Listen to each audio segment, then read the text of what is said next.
All right. Let me get up my extremely detailed, carefully prepared marks here. All right. So we've completed the live mic check portion of the event. I hope you all had a blast. Thanks for coming. We'll see you next year. No. All right. So welcome everyone to the virtual left of the bank. This event is being brought to you by the Friends of the Shepherdstown Library, or FOSL.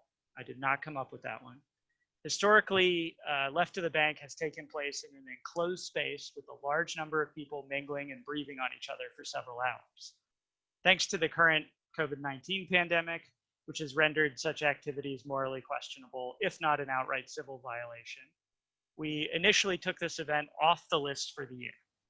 That is until we realized, as we discussed this on a Zoom meeting, that we could probably, well, you get where this is going. We hope to return to our usual format and activities next year, fingers crossed, but the Friends of the Shepherdstown Library Board felt it was worth experimenting with this format as a public service to the community in this, what can be somewhat isolating time, as well as to showcase some of our awesome local talent. The Friends of the Shepherdstown Library team wants to first and foremost express our immense gratitude for the time and effort said talent are putting into this event. This year's virtual Left of the Bank is free and open to the public. It is not a fundraising event as it has been in the past. We felt this was appropriate given the economic circumstances of the pandemic. If you are inclined to show your appreciation for this effort, consider a voluntary donation to FOSL, or even better, becoming a member if you are not one already. And of course, please support our talent in their artistic endeavors whenever the opportunity arises. Live events, purchasing books, moral support, whatever they would ask of you. And then thank you for joining us in this experimental format, and please generally keep an eye out for other FOSL activities coming soon as we figure out what we can do under the circumstances and put more programming together. So with that, I'm going to explain a few logistical details regarding the format here. Provided I've done everything correctly, everyone except myself, Hallie, and Ed should currently be muted. This is to ensure that all participants can hear with utmost clarity the wonderful content our talent will share with you tonight and not be interrupted by your background chatter, trains passing, heckling, that sort of thing. If you believe this is an infringement on your First Amendment rights, get over it. At the end of the event, I will, against all sound advice and judgment, attempt to unmute everyone en masse to allow for a period of raucous, enthusiastic response to the overall program. Should this prove to be a terrible mistake and the ensuing cacophony is too much for you to bear, know that the event has officially concluded at that point, and you can freely disconnect without hurting anyone's feelings. During the event, if you would like to show real-time appreciation for our talent and their works, you may avail yourself of two handy features of Zoom. Avail yourself of two handy features of Zoom. The first is you can type in the chat as just demonstrated and show your support. Number two is you can use the little reactions icons to make a clap or other emoji appear on screen. I am going to demonstrate this here by making a little clap show up over the, oh man, cameras are weird. My left, yeah, whatever, it doesn't matter. So you can use the reactions as well. That is common for events like this to allow people to show appreciation without interrupting. All right. So, oops, I'm receiving a phone call, but I'm going to finish my remarks and then I'll figure out what's going on there. Okay, so those are silent. They are minimally distracting, but they do provide the small, glorious hits of dopamine that keep our live presenters from gazing too far into the abyss. Upon concluding these introductory remarks, I will unmute. I've already done this, so clearly I wrote this in advance and didn't think it through, but I will unmute one Hallie Taylor, Shepherdstown Public Library Director, thrower of legendary birthday shindigs, to say a few words. Upon Hallie concluding her introductory remarks, I will unmute one Edward Zahniser, a man too complex and nuanced to sum up with a single title, to begin mastering the ceremonies forthwith. He will also introduce each talent, and also me, at the appropriate time with a short biographic introduction. Some of the acts will be performed live. Some of them have been pre-recorded to control as much as possible for the unpredictable, but are, I assure you, 100% original to this event in delivery, if not content. In the latter case, I will attempt to play the content to all attendees. We tested this. It seems to have worked once I figured out a critical checkbox. If I mess up and no one can see or hear it, say so in chat and I'll try again. You may need to adjust your volume up or down as we go through the event. Our sound engineer for the night, Gilbert Godfrey, unfortunately had a last-minute cancellation. Lastly, as everyone who has ever used a computer or the internet knows, weird stuff can happen. So please bear with us in the foreseen event of any technical difficulties. It's too clever for my own good there. Know that we are not getting paid for this. And if you ask to speak to a manager, there is no manager. The inmates are truly running the asylum on this one. Thank you very much for participating in this fun experiment. And I stress again, experiment. Following the event, should you have feedback, either constructive or destructive, we welcome the former and ask that you please send it to the email address you used to register for the event, which was FOSL, F-O-S-L, 25443@gmail.com. Since you are here, you successfully sent an email to that, so it should be in your contact list. Showing up on my porch and yelling it to me through the front window is also acceptable, but you typing it up would save me some clerical work, and I would much appreciate that. So with that, provided everything is still working correctly, I will turn it over to Hallie, and she will light this proverbial sucker up. Oh, that's a tall order. Justin, I just got a call from Dawn, and that was Laura. Laura's going to call you back. They're having trouble getting on. I am about to give her a call. All right, good. Okay, hello and welcome everyone to Left of the Bank's Brave New World. First of all, I want to thank all of the poets and performers who have agreed to be part of this cyber poetry experiment. They have gone above and beyond year after year with their generous gifts to this event, and this year is even abover and beyonder. A special thanks goes to Justin Duewel-Zahniser, who, along with his famous father, Ed, have pulled this evening together. Secondly, on behalf of the library and the library community, I want to thank the board of FOSL. They have been stymied in their mission to support the library financially this past year, but have never once wavered from their mission of community engagement and moral support for the library. We are so grateful that you all continue to plan for modified fundraising events, and that you continue to hold out hope for gatherings in person at some bright day in the future. And finally, we know you attendees have your choice of hundreds of thousands, if not millions, of other options for virtual entertainment this evening, so we are particularly pleased that you have chosen to join us. Please consider joining FOSL in support of the library for a mere $15 per year. So snuggle up with your favorite beverage, your favorite snack, your favorite person, your favorite animal, and enjoy. Thank you. And I'll hand it back to Justin if he's off the phone, but he's not. So I am going to hand it right on over to the famous Ed Zahniser. Ed? Thank you, Hallie. Well, welcome to the 16th Left of the Bank poetry event of Friends of Shepherdstown Library, FOSL. LOTB, as we know this Left of the Bank event, began inside the fertile mind of Winnie Burnott. We began this at left of the Yellow Brick Bank in a clothing store where the Good Shop is now. Then we were left of the bank, left of Jefferson Security Bank. And so we're still left of the bank, but we're in a different location. Musicians Don Oehser and Laura First have done 15 of the 16 events. And I have also done 15 of the 16. They missed for a wedding, I missed for a funeral, and we'd have missed tonight, all of us, if Justin hadn't stepped in to Zoom us. So now may vaccines return us to Casa, Carlos, and Liz. Our first reader tonight is Lee Doty. She's a retired lawyer, moved to Shepherdstown from Cape Cod 5 years ago.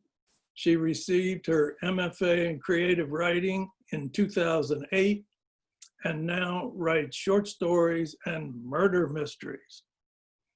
A recent story appears in the Ghost Stories of Shepherdstown anthology, and the second book in her Norma Bergen mystery series, Last Casualty, launches in early 2021. Lee's interest in poetry took off 2 years ago when she joined Ray Sibley's group at Four Seasons Books. Her poetry has recently appeared on Vox Poetica. So please welcome Lee Doty.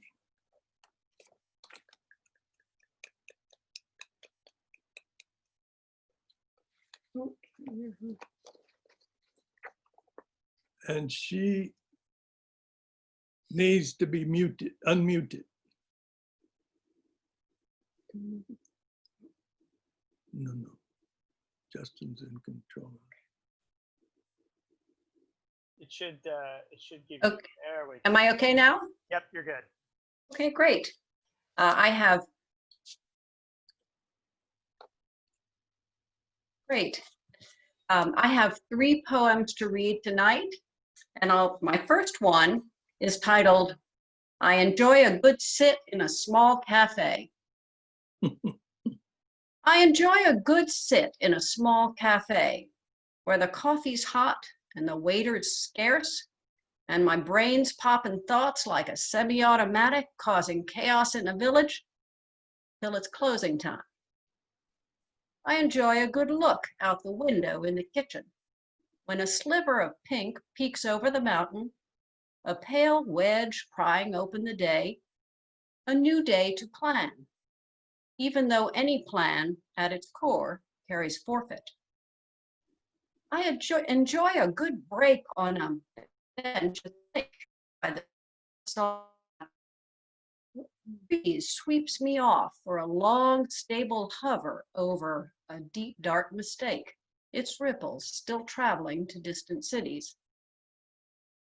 I enjoy a good nod at the back of a nave, unseen, eyes closed, swaddled in song and prayer. I wander from Galilee to Gallo wine, Calvary to Calvin Klein. Picking out what to pour over reminds me of rolling down the canned goods and soups aisle. Some things drop by force of gravity into the cart or the poem, as the case may be. Okay, my second poem is called Deer Ways. Have you ever stumbled on a lone fawn curled as if in a shoebox, serene beneath the shade, still and heedless? Or had your heart cramp at the sight of a deer on a country road, laved in faint light, dyed in autumn's reds and golds? Or have you marveled at the deer who, like a dancer, stands before a high wall, slow leaps up with a grand jeté, rests fixed above the wall, lands, forelegs then hind in a demi-plie, then departs on a smooth jeté? Or observe the one deer who, when a footstep, voice, or breeze scatters the herd into the woods, stays, surveys, speculates, then follows? Or have you known the loneliness of a fawn, lagging or lost or motherless, trailing the horizon as dusk closes in? And finally, a little lighter fare. This one's called 11:50 p.m. The evidence has piled up. You are not getting old. You are old. It's unsettling. It's not the occasional toot, the airy flutter of gas that chuffs without warning at a cocktail party, stoically unnoticed by your friends gathered with you by the dip? Or is it the way your underarms wag when you wave goodbye in short sleeves? It's not that your once pink cheeks are now archipelagos of moles and liver spots. It's not that lovemaking feels like an invasion by a determined pine cone. It's not that you wish you'd been born Harper Lee or George C. Marshall, or that you failed to meet even your own standards. Like when that child cried one aisle over at Home Depot, and you cried too, knowing the universe of potential causes, yet you didn't roll around to check on him. It's not that you missed too many Sundays in church. Sunlight and motes sifted through colorful, pensive apostles, piping and peddling, Bach and Buxtehude, psalms and sermons. It's not that you should have made Pascal's wager long ago and now there's no time. It's that there is time. That's it. Thank you for the wit. Welcome. I missed People are clapping. our meetings at Four Seasons Books and enjoying your poetry on a year-round basis. So I hope the vaccines will restore us to that. So our next reader is the only one in sight right now wearing headphones. Justin Duewel-Zahniser lives in Shepherdstown, works in IT, and serves on the Friends of Shepherdstown Library board. His hobbies include reading and writing, as well as both programming and playing games. He also enjoys hiking, camping, and kayaking at a recreational level specifically. He very much looks forward to enjoying half-price burger night at the Mech again. If you would all wear a mask, wash your hands, and avoid gatherings for a little bit longer. Thank you very much. Justin. All right. I got so wrapped up in everything else, I forgot the order of operations here. So I am going to read 3 poems. 2 of them are mine, and one of them, with the permission of the author, is by a favorite author of mine, a West Virginia poet named John Hoppenthaler. So I'm going to start with 2 and close with John's. So we leave you with the better one done by a professional at the end. That's the lingering taste in the mouth. This first one is called Mill Street, 2018. The wooden fence around the old grist mill, the pink of your relaxed lips. Many things are at peace. The steady flow of my blood, the mirrored pace of our steps, cracks only in the sidewalk, the hard marble monument by the river, the smooth decline of your neck. A bell rings across town, the chill of the winter air, the heat of your hand in my pocket, and what they have in common.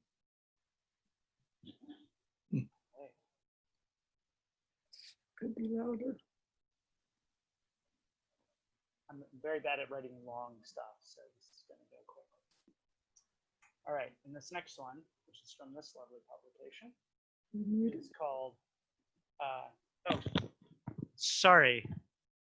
That's better. All right, should I reread that? No, I No? think it was audible. it was Okay. We're getting mixed results there. Oh, sorry. No, that's fine. Include it with your feedback, and I'll send you a digital copy. I had my microphone in tech support mode, not presentation mode. Okay, this is old Kodak snap labeled Justin, and this one is dedicated to the late and truly wonderful Alice Zahniser. Asleep in the hanged man's posture, a soft bed of wall-to-wall carpeting, paper bag color.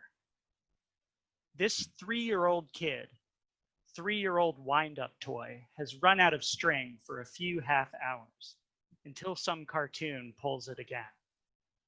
He dreams of following a baby dragon across an island of tangerines, hopping sand dunes and scrambling up child-sized cliffs, wearing the same comfortable denim overalls and striped cotton shirt as the kid passed out on the floor. He snoozes next to a piano leg in the upper left corner of the photograph. In his dream, the boy and the dragon stop to rest under a great polished tree with ivory leaves that harmonize in the breeze. Later, he saves the dragon from a vicious man-eating fern, like the one he'd battled with in the living room before passing out on the floor. His mother, snapping the photograph, swears it's the cutest thing she's ever seen. She forgets briefly the sad state of her houseplant and the lunch she will have to make for the hero boy and his companion dragon. Justin, there was a request that you repeat the first poem. Yes, I will do that. Apologies for those who were tired of it the first time. I think that's a good idea. This is a quick one. So again, with full audio, this is Mill Street, 2018. The wooden fence around the old grist mill, the pink of your relaxed lips. Many things are at peace. The steady flow of my blood, the mirrored pace of our steps, cracks only in the sidewalk. The hard marble monument by the river, the smooth decline of your neck, a bell rings across town. The chill of the winter air, the heat of your hand in my pocket, and what they have in common. All right. And this last one I'm going to read is, as I said, this is by West Virginia poet John Hoppenthaler, who is a great guy in person if you haven't met him. I'm going to read one from a collection called Lives of Water. And as I said, I have written authorization, which any of you are welcome to verify that I can read this. And this is called Keepsakes. It was 20 degrees when we warmed over spaghetti with garlic and olive oil, threw together a salad. By 2 in the morning, the thermometer read 40. So I walked out alone as fog began modest preparations for dawn. By 3, I'd found a spot. Never knowing what's going to happen, I just show up. I drink more wine than water these days, measure time by our consumption. Empty salsa jars, plastic containers that hot and sour soup comes in, wine bottles, objects carried each day as offerings to blue recycling bins by trash cans. Ordinary souvenirs from a time when we hear of 80 greyhounds with kennel cough in Alabama, when God reveals himself as he comes to know things. None of us want to live off camera. Even here, in a pocket of fog in the pajamas of God, I can't see a face but stage a world, struggle through the skit as if I hadn't written most of the words myself.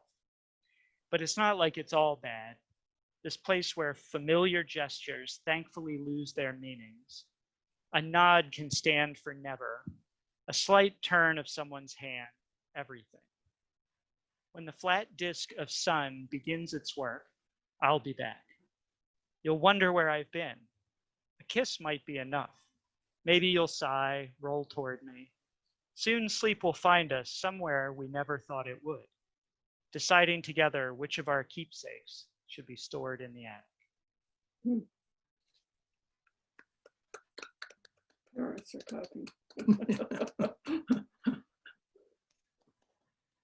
Thank you, Justin. We will now head for our musical and storytelling interlude with Don Oehser and Laura first.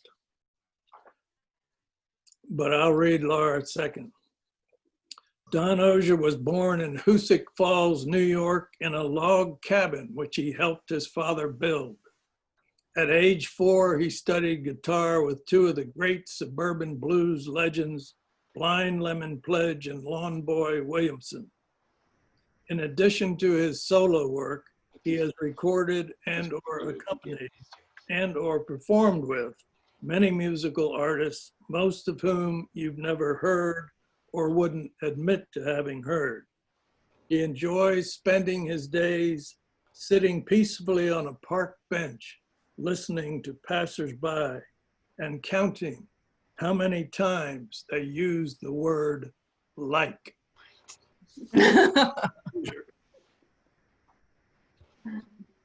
All right, so Laura and Don. Laura, would you like to do your story first, or would you like me to play the recorded segments?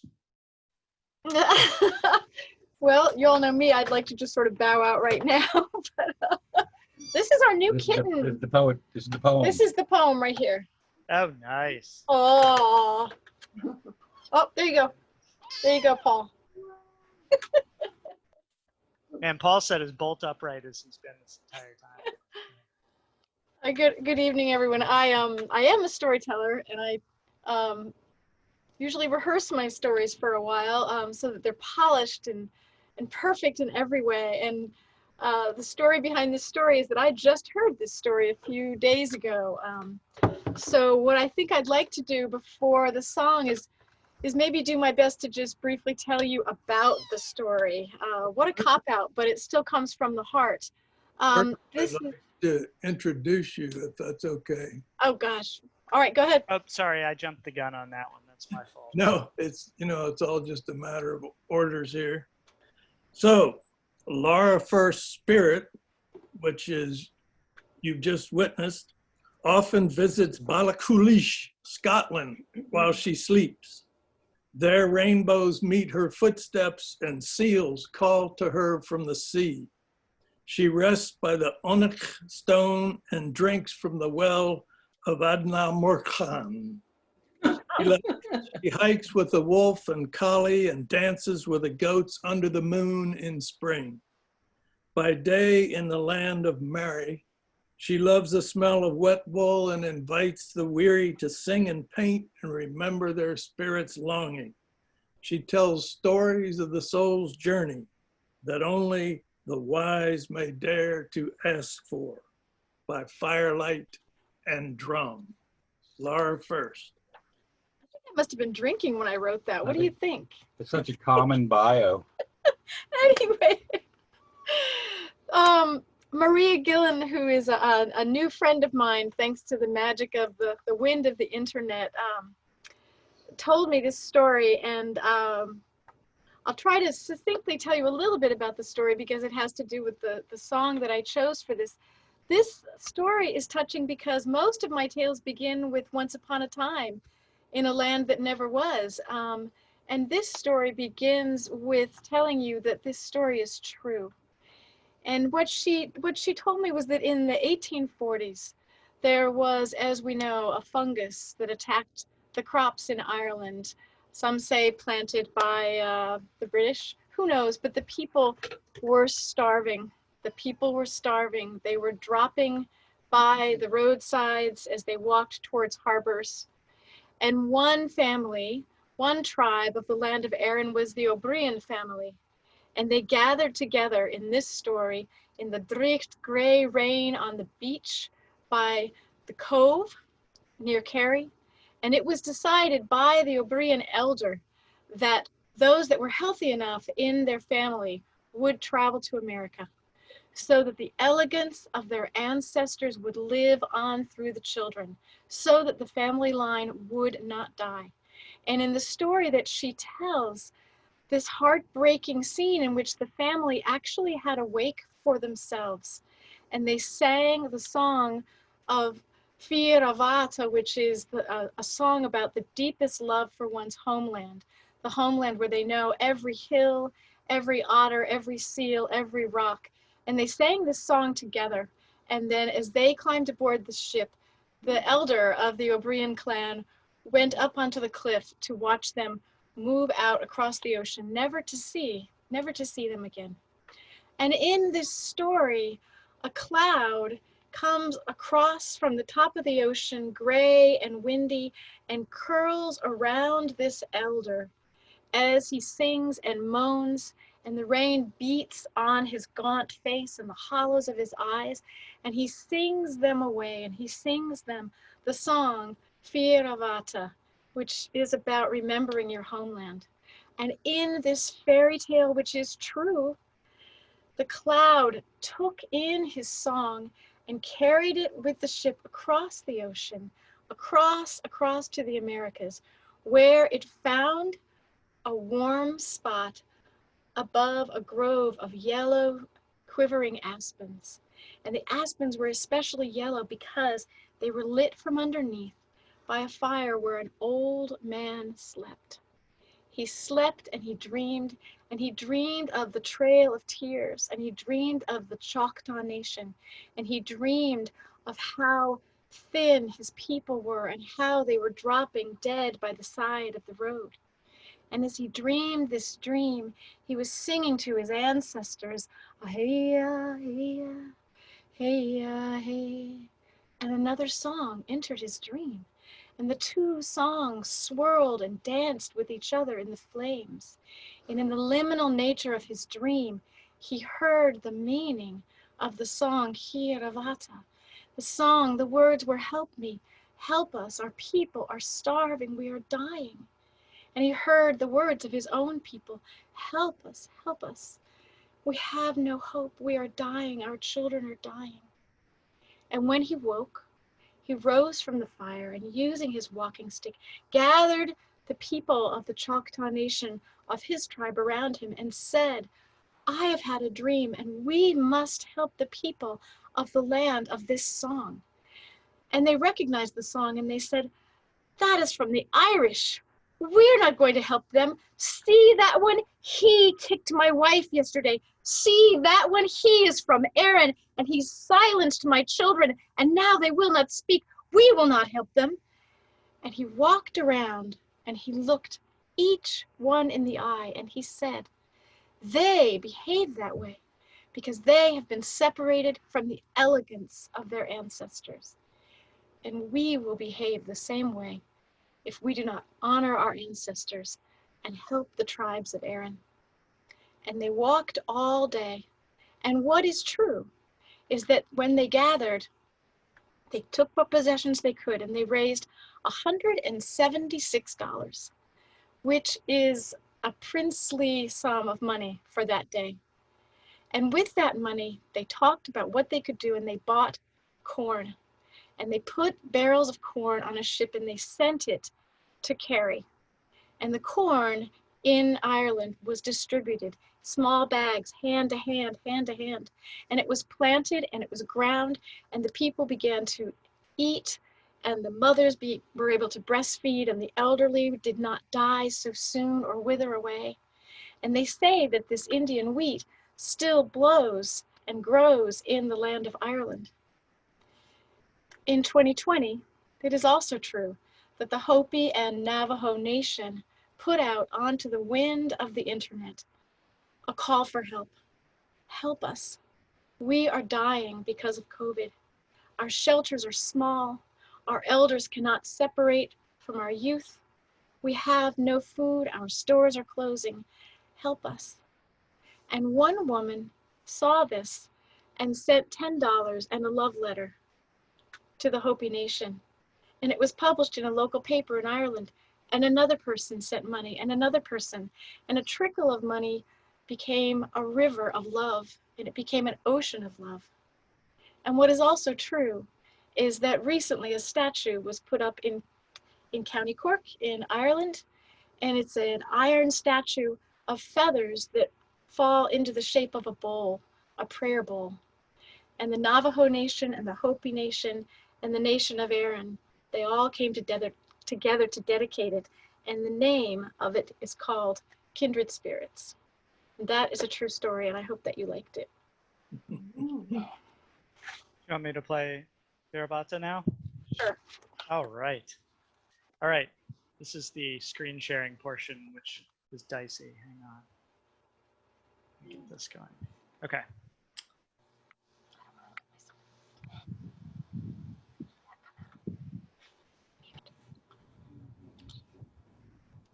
All right. Let me make sure Give me 1 second. I'm going to make sure I got the audio going here. Yep. Okay. Do you know what this song is about? This song is about longing for one's homeland, the land that one knows in their whole soul.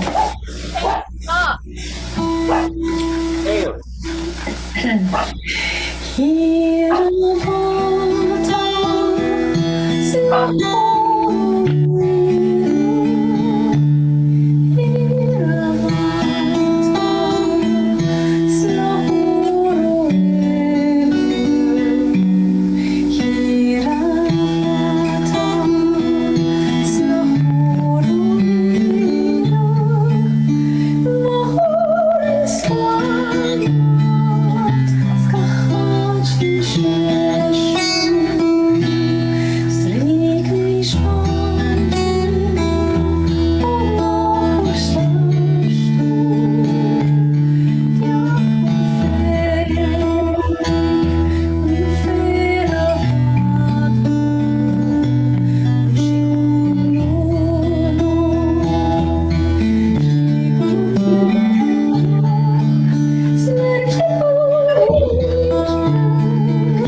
Wonderful.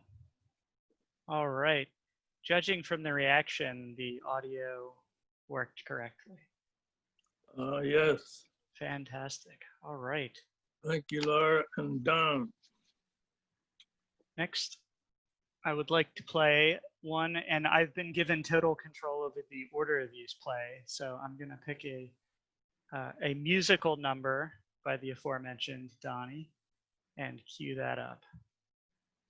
Don, this is your chance to unmute and tell me if you have a strong preference as to how these should be sequenced.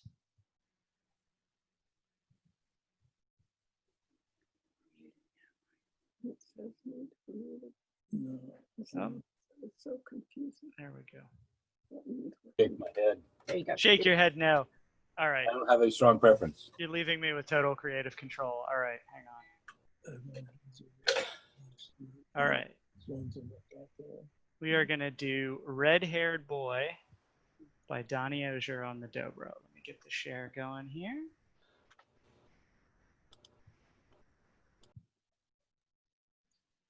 All right. You see that okay?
Thank you, Yeah, that was Don. great.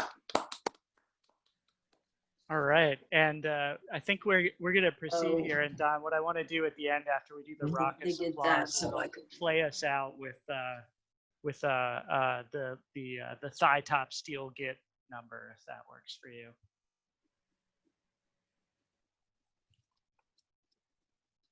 So we ready for Sue to read? Yeah. All right, next poet is Sue Silver. She's a practitioner of energy healing. She's a nurse, anesthetist, and a photographer. A New Zealand native, she also grew up in Australia, India, and the US, also living in Tahiti and Hong Kong. Her work is in Lummox 3, the Anthology of Appalachian Writers, volumes 3, 4, and 5, Poetry and Prose, In Good Company, First Lights, and her book, Inside Outside, from the New Academia Press. Sue has recorded her poems for Grace Cavaliere's The Poet and the Poem series at the Library of Congress Archive. Sue also studies with the enlightened master Sai Ma Lakshmi Devi. So I present to you Sue Silver. All right, I'm going to share this. Sue is another technical limitations here. So she recorded this for us, and I'm going to switch this over and play it. Give me 1 second here.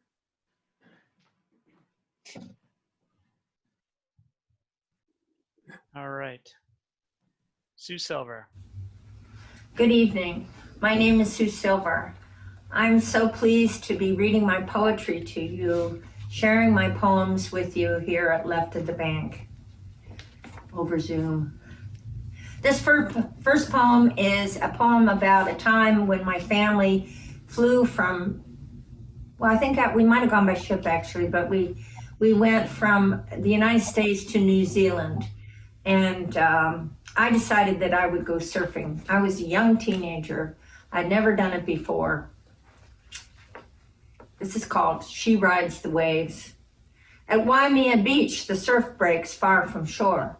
I paddle out to where other surfers bob in the water, sit astride their boards, wait for the waves to come in groups of 4 or 5, break and roll to shore. I am 13. The boards are long, 8 feet, 2 inches thick, fiberglass with 1 fin. They are hard to maneuver, swimming out with them, but present a dance floor riding them in. Paddling forward with everything I have, I bolt upright, moving to grab some kind of balance, both arms waving, stepping into it, fear and elation, joy and misery, my breath short and fast. Eating the air, the blue of it all, fat water wave curling under me, shooting me forward, white surf altering my trajectory at any minute. With fear biting my ankles, I straighten up as the board rushes forward. I see the shore ahead and other surfers. My heart stammers with dread lest I pitch in. The wave, a living being now, taking me fast, fast, fast down its long mane of blue, a dream of delivery at Waimea. The second poem is a poem about early winter rain.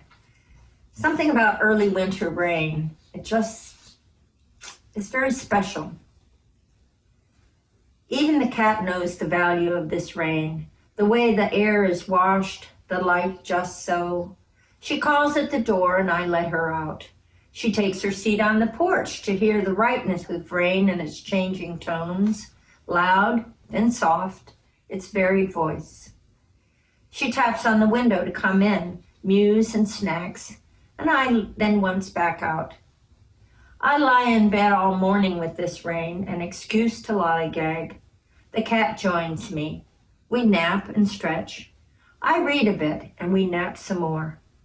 Come afternoon, the rain flies keen and slams as we sit together on the porch. The gray sky tells no time of day, and night comes down without a pause. This next poem is about a desk that was given to my son. It belonged to my dear mother-in-law. The desk. I returned from a trip to find a very large desk on the landing of the second floor. The bottom drawer will not slide in. Eventually, I remove that piece and stand it alongside the desk. My son says my ex-husband gave it to him. It is, of course, his grandmother Doris's desk. A piece I loved, its small drawers with locks, the old-fashioned kind with brass, and finely shaped with rounded shaft. I make a plan to move it to another room, clear space for the tall glass-doored bookshelf that sits above it. Somehow that doesn't happen. I like it here on the landing. The bookshelf here, though, will block the sun, so eventually I'll move it. Today, after meditation, I take time to go through each part of the desk. Remove the tape that holds the small drawers closed, open each one. A key, a receipt in a plastic bag, more keys, an envelope with 3 small starfish lovingly preserved, an address label for an envelope, Doris's card, and a single key which fits the desk. Oh, the bountiful fragrance of thyme and wood that rises from these drawers. It is a fine piece, this desk, mahogany, made somewhere in South America. I think back to when I was called to the hospital in Washington, D.C., Doris so ill. Please come, we are sitting with her. My sister-in-law wailing with the pain of it. Lined up in chairs around the foot and sides of the bed, 2 brothers and a sister and their families. I'd gone to the lounge for a few minutes when my inner voice called me back to the room. I sat on the bed, held Doris's hands and kissed her on the cheek. As she took her last breath, our breaths mingling, this woman who had meant so much to me in my life.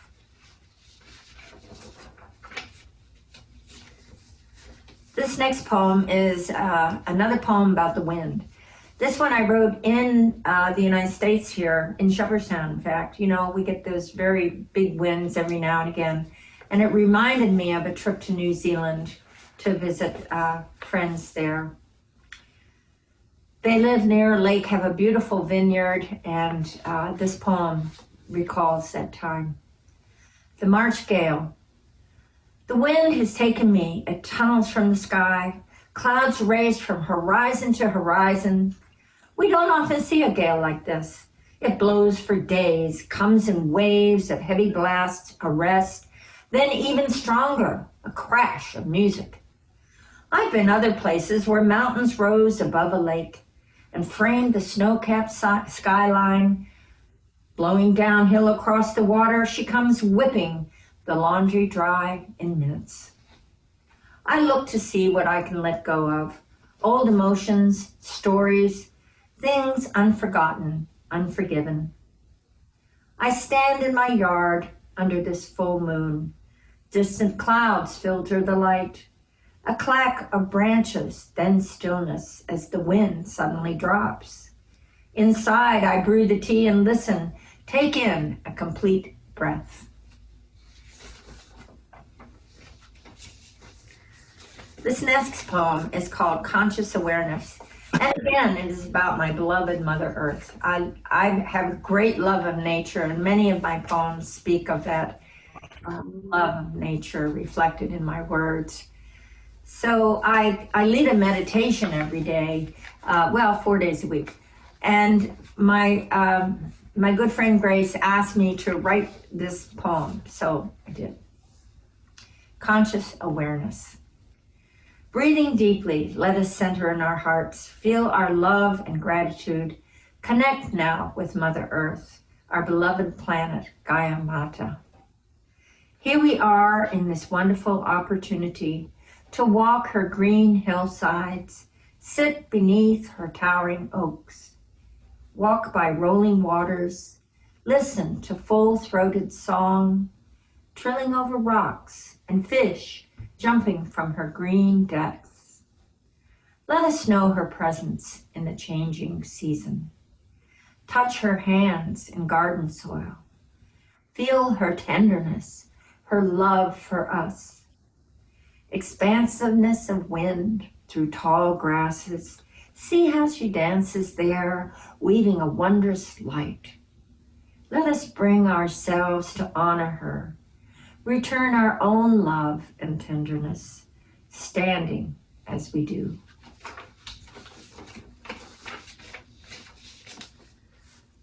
This last poem is called Bedtime Soliloquy. And it's a bit of frivolity. Bedtime Soliloquy. I like a pile of books beside my bed. They balance there, stacked near my head, and each night before I sleep, I reach for one. Occasionally, I take one back to rest upon my library shelf and find another that calls my name. Here's the gardening book from my niece in New Zealand, or maybe this photography book would do, for spring nudges in and colors all the world. Each night before I sleep, I reach for one. I love my books. They are like friends that warm my life and make amends. I live alone, and with this pandemic, I miss my friends and family. Yes, here, this precious time to read, and so each night before I sleep, I reach for one. It's funny how they all stack up, as if they call their families in to play and dance, whatever they do, or even read, one to the other. Stories I would share myself, a happy notion of a writer's world, leaning in one to another. Each night before I sleep, I reach for one. Now and again, I take the stack and clean and dust with sad feeling to see which ones I'll truly read before they reach the ceiling. Perhaps they'll take a bookshelf break, and then I'll bring them back again. Each night before I sleep, I reach for one. Thank you. It's been wonderful being with you all. Thank you, Sue. An editorial comment, those of you who are aware of Hallie's photography would have seen Grayson in the upper corner. And it was on my display, slightly overlapping Hallie's photo of my brother and me. So that was quite interesting and unplanned. All righty. Now I'm going to introduce Ed Zahniser. Ed Zahniser went home from the hospital to 3 siblings waiting to torment a disruptor of a planned family of 3 children. This lent material as Ed began writing poetry at age 14. In 1962, his father got Ed out of 3 afternoons of high school to attend Poetry Magazine's 50th anniversary readings at the Library of Congress. Ed heard poets there whose work he would read, but who are not to be blamed for what Ed reads tonight. Don Oehser's grandparents, Paul and Grace, also greatly influenced Ed's life and writing, and they are not to be blamed either.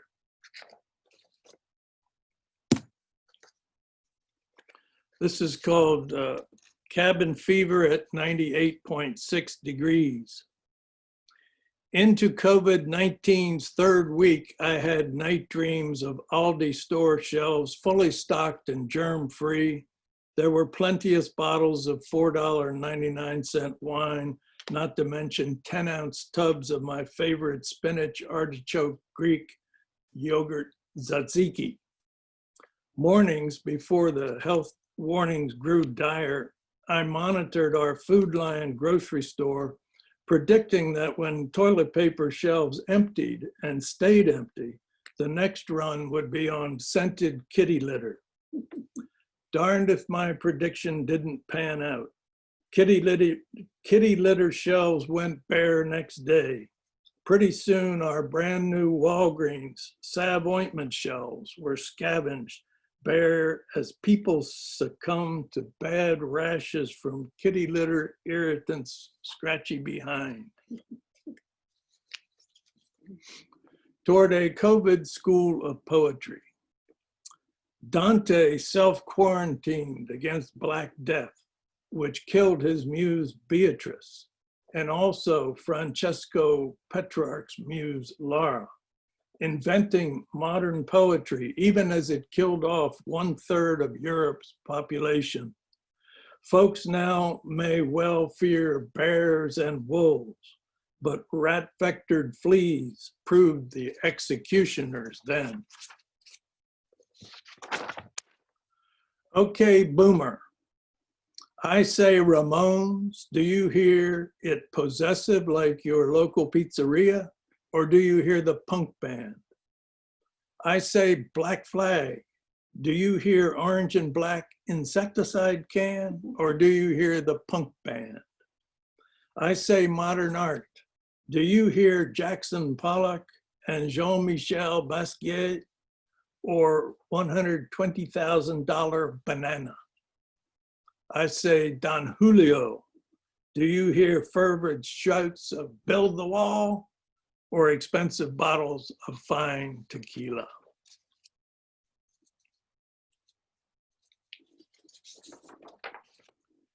This is called Late at Night Objects Speak. Death eats a stale shortbread, way too loud for polite company. Even the bookcases complain, just shy of throwing the book at him. For the first time, this house feels like a mausoleum short on trade. Death talks with his mouth full, cracker dry like chewing a desert. You mean dessert, the lampshade asserts, not to ask, but smug, knowing. Death doesn't bite. I spend my days waiting for people to die, he says, which everyone will, but they want to draw it out, string me along. Death swallows dry mouth awkward. You might even take it for choked up. Hank Williams died age 29, suffocated, his blood filling his lungs. Roy Acuff had said, "You've got $1 million voice, son, but a 10-cent brain." Poet Frank Stanford also died age 29. The title he affixed, Poet Frank Stanford also died age 29. So 3 self-inflicted gunshot wounds. The title he affixed to his bio movie was, quote, "It wasn't a dream, it was a flood." Do you know Ed Zahniser? Somehow I have 2 LinkedIn accounts. Now emails challenge me. Do you know Ed Zahniser? Well, not quite so well as I should, I admit, although probably more intimately than other folk might want to. The emails reverse silhouettes show Ed Zahniser and my nephew Jim. There follows photographs of my friends Tom Donlin and John Case with a residential appraiser who wears a quizzical look, evidently puzzled why he's in an email to me. Above the images, the email advises, Ed, staying in touch with valuable contacts can help you in your career. I am now retired, but also intrigued. More scrolling yields more silhouettes. An arrow with see more evokes J.D. Salinger's tragic character Seymour Glass in A Perfect Day for Banana Fish. But I click. This page also wants a password I forgot. Now that's the Ed Zahniser that I know. Doggy DNA dossiers. I have noted this before, but if you dog owners keep collecting your pet's turds in plastic bags, you run the clear danger of altering canine behavior from humans doting best friends to more like cats' disdain for how humans fail to interpret and anticipate their pets' feeds and moods. Pets' solipsism puts one in mind of billionaire aviation mogul Howard Hughes, who toward the end of his life also saved his turds in a spare room, of which he had many, as he had once had hot dates with famously beautiful women. I think he meant to keep his turds from IRS audits with this gutsy approach to estate planning. Virginia Beach, Virginia condo dogs must have a license that can be got only after their DNA is sampled, so that town employees who happen upon a stray dog turd can sample for DNA and fine you, dog owner, $100 disposal fees that, if not paid, will get your water and sewer service cut off. Then what? Who will follow you with plastic bags and one eye on healthy disposal fees? Forget it. We don't look to create vigilante doggy-doo bounty hunters here. Just pick up the poop, okay?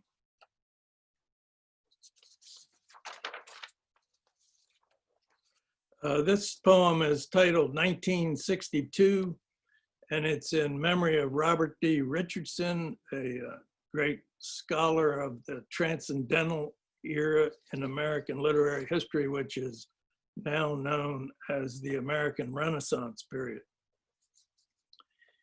1962. E.E. Cummings died that year, my poet hero in high school.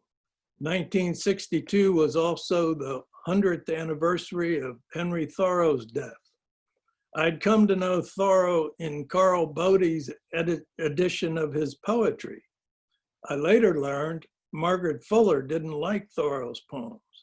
This mattered because Fuller edited the Transcendentalist magazine, The Dial.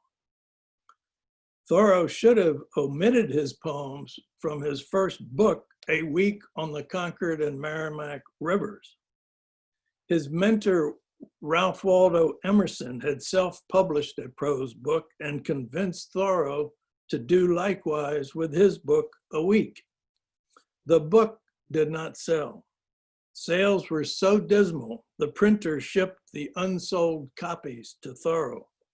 It took him 4 years to pay off the printer, a sum equal to a full year's wages then. Thereafter, Thoreau would tell people, I have a large library of books, the majority of which I wrote myself. My late sister Karen, a priest, advocated reusing even office filing cards. There's a good side to everything, she said. Indeed, the failure of A Week so delayed Walden that Thoreau revised it 5 times, sculpting it as American scripture, a proto-GPS device for the precise cartography of our national literacy. Well, that concludes our show for tonight, folks. Thanks for joining us. Thanks to FOSL and our 4 poets and 2 virtuoso musicians, storytellers, Don Oehser and Laura First. Thanks to Justin for also zooming all of us along in good fettle. Please consider joining FOSL in support of our public library. Our library may be in the middle of the street, but it's not middle of the road. And when you're in town, please check out the town's Poem of the Month posted on the front glass wall of the town hall at 104 South King Street. Thank you very much. I am now going to play us out with another Donny Oehser number and attempt the pure anarchy of unmuting everyone. We'll see how this goes.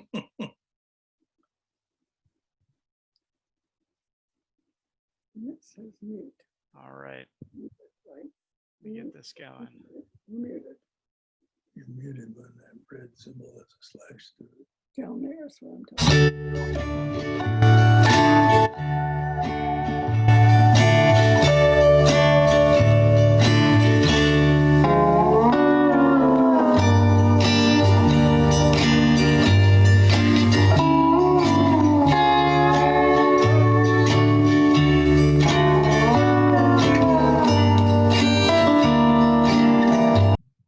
All right. This seemed like the absolute inimitable exit music for an event of this sort. So now we're going to attempt the mass unmuting. All right, you're all going to get a request to unmute. Justin. Thank you, Justin. All right. Thank you, job. everybody. Good job. Thank you all for coming. All right. This is awesome. Thank you, all those who provided an audience for poets, which is a very rare phenomenon. Good job. There you go.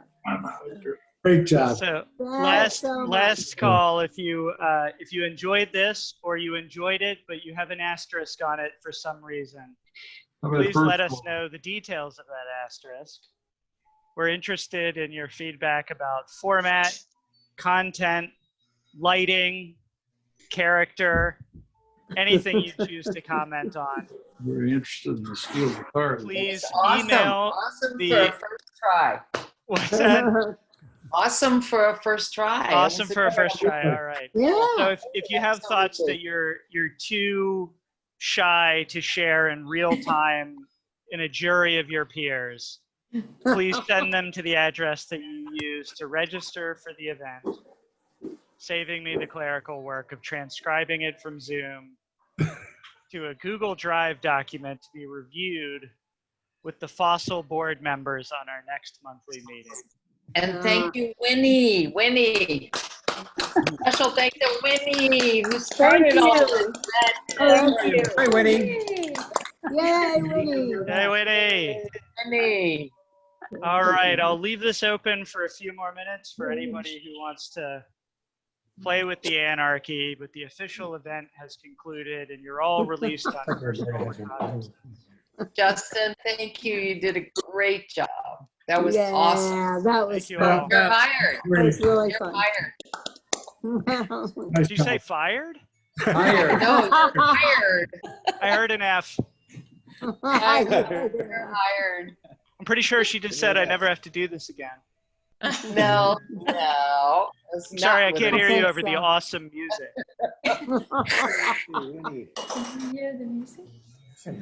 Oh, That was Lordy. great. Thank you. That was fun. Thank you all. Very fun. Good, Hey, good Hallie. idea, Hallie. Bye-bye. Hold on. You didn't Hi, mention, everybody. Hallie, you didn't mention your groundbreaking. Oh, yeah. Oh, well, that's not what this was all about. This I is know, about but it's so FOSL and exciting. doing, well, we did have a groundbreaking and work is underway. Has anybody gone by and looked at all the trucks out there and the big You can, heavy machinery? you can see it, It's the bypass, the bypass. awesome. It's awesome. And we are in negotiations with the building contractor. And it looks like we may have to downsize because the amount came in way higher than we thought because of COVID and Ed, are you waving at me? No, I was hailing a cab. Anyway, I'm sorry. I had to, if I want to hear my good speaker, I have to unplug my light in the corner. So that's why I'm in the dark. But no, we're very excited. We may have to redesign the building a little bit where we're not going to lose much and it's still going to be awesome. So the board is just in discussions with the low bidder, and you know, we're going to do the best we can, the best library that we can do. Hey, So thank you, Jane. But the groundbreaking was exciting, and I'm really sorry that we didn't get to invite everybody in the whole world that in this community that was involved and that should have been there because of COVID. If But you we were, we had 10 shiny shovels. they were very shiny. They were They completely were very unused. shiny. And Yeah. Justin recorded the whole event. So if anybody wants to hear it, just turn your volume up really loud and enjoy. It was pretty special. It's Yeah, pretty if- exciting. It's If exciting. you want to see it and you didn't get a chance to, shoot me a message. I'll send you the link. I just uploaded it to YouTube. I think Yeah, the it's- library circulated it. It's on the website. And, It's on our website. It's on our Yep. Facebook page. It's on all this stuff. So yeah. so we're excited. We So- are excited. Well, thank you, Ed. That was Thanks great. to all of you. Yeah. Every person I can see on this page has contributed to making this happen. So Good thank night. you. Everybody have a great weekend. Everybody, Take good care. night. Bye, everybody. Thank you. Thank you. Bye-bye. Bye, Nancy.